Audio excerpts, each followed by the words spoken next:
I recently finished Dr. Peter Attia's book, Outlive: The Science and Art of Longevity. In the book, Dr. Attia introduced two important ideas. The first one is health span versus lifespan. So, lifespan is the duration that we live on this earth, and health span, in contrast, is the quality of life. It is life spent in good health, free from chronic diseases and disabilities of aging. The second important concept is medicine 3.0. So, medicine 1.0 is observation. We observe people get sick, but we don't know why.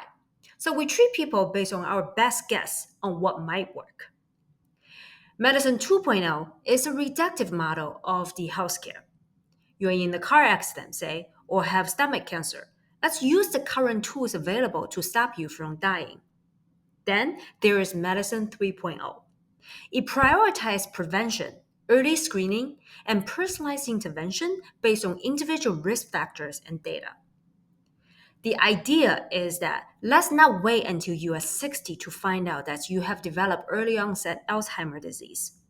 Let's get you screened early and prevent the disease using preventive and personalized treatment for you. Dr. Attia argues that while medicine 2.0 is a very effective way to expand lifespan, medicine 3.0 is way more effective in prolonging both the lifespan and health span. And that's what I want, to have a long, well lived life without the constraint of disease. So, what are the key three takeaways from the book Outlive? One, there are two ways of death: slow and fast death. Medicine 2.0 is really good in stopping the fast deaths, like a car accident, but it is way less effective in preventing slow deaths, such as cancer and heart disease. The goal here is to slow down death and maximize quality time. In other words, to prolong our life and health span. To accomplish this goal, we need to incorporate preventive care and other health practices in our lives. So I started taking a special interest in preventive care last year. Around March is usually when me and my dad do a general wellness exam. So the way it works, you go into a clinic, then a general physician talks to you about 5 minutes about health and your habits. Then nurse takes a blood and urine sample and you wait for the results to come back 1 day later. And the doctor tells you that everything is fine. That pretty much sums up all of our experiences with the wellness exam for the past decade. Except this time, it didn't. Started out with a phone call from the nurse saying that the result looked just okay. The way she said it, it clearly indicates that there is something in our lab results suggest that you can use substantial improvement. I was curious, so I fed our lab results to ChatGPT and asked for general interpretation and recommendation. Turns out my father was pre-diabetic. At the time, one of my good friend's dads was amputated because of his diabetic condition. And the word pre-diabetic makes me really worried. Are we doomed? Are we just waiting for the condition to be serious enough to treat it with lifelong medication? Is this lifelong medication really the only option? Can I help reverse the diagnosis and turn our health around? So, step one, change the mindset. We are not the victims of our own circumstances. We can improve our health by taking on good habits and removing or reducing the bad ones. And you know what? After adopting good health habits, not only did we become healthier, but we also become happier.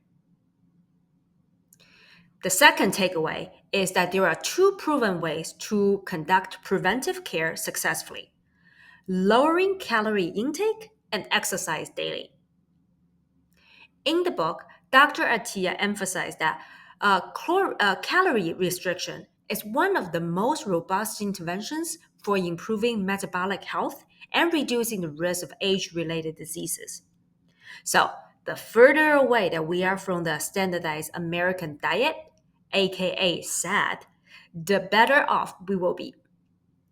Calorie restriction Reducing overall calorie intake while maintaining adequate nutrition has been shown to improve metabolic markers such as blood sugar and cholesterol, reducing body fat and lowering the risk of diseases such as type 2 diabetes and heart disease.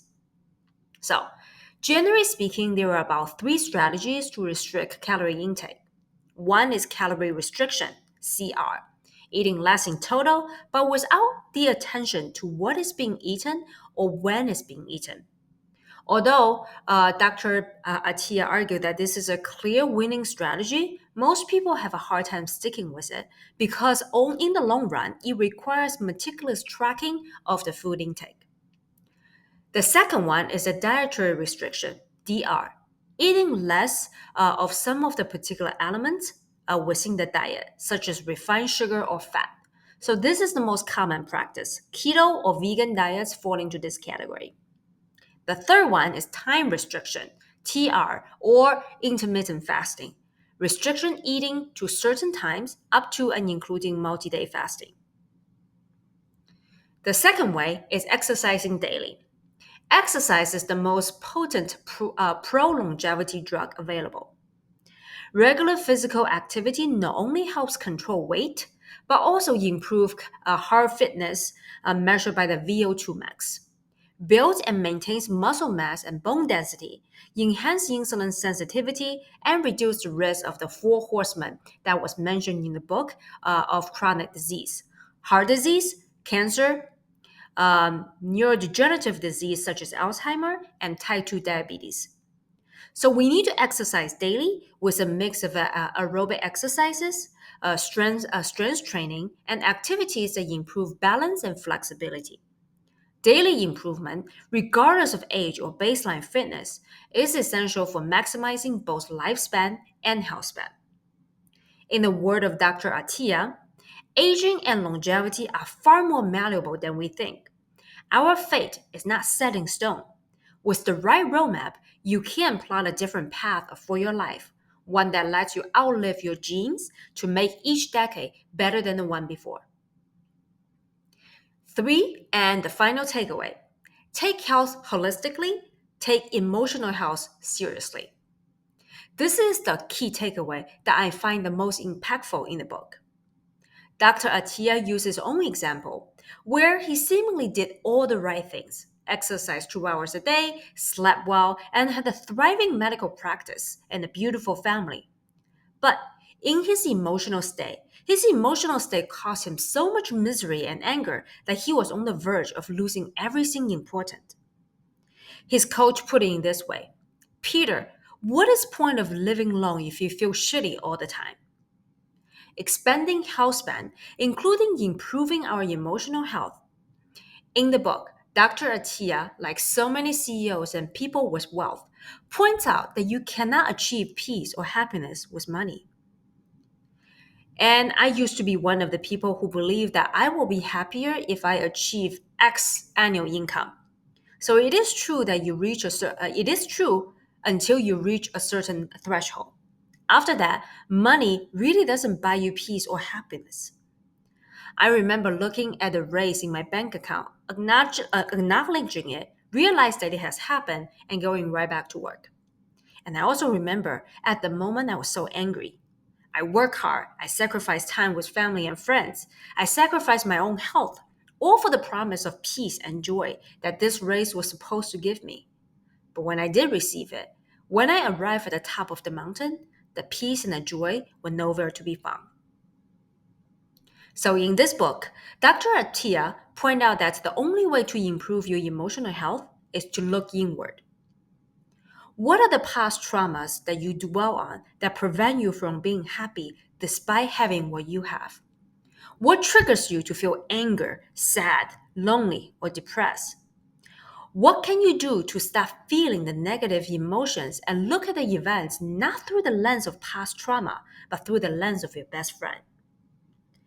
In addition to looking inward, another crucial lesson that Dr. Attia mentioned in the book is that you don't change your mood or your emotional state by staying still. You change your mood through action. In the book, Dr. Attia gave the example that one Sunday he was overwhelmed with work. Despite promising Jill, his wife, that he would spend the Sunday with the family, he was feeling anxious and overwhelmed and really just wanted to stay behind. But then the amazing thing happened. As his wife loaded the family into the car, Dr. Attia made a snap in the moment decision to get in the car. And as the family went on to explore nature, his mood significantly improved. Other literature, such as The Seven Habits of Highly Effective People, mention this as well. When a couple complains that they have fallen out of love, the author of the book, Stephen Covey, gives this advice: love your partner, then love will return. Love the action, your partner, and love the emotion will return. The point is, you don't change your mood or your state by standing still. You change by doing the things that improve your state, and the mood will follow.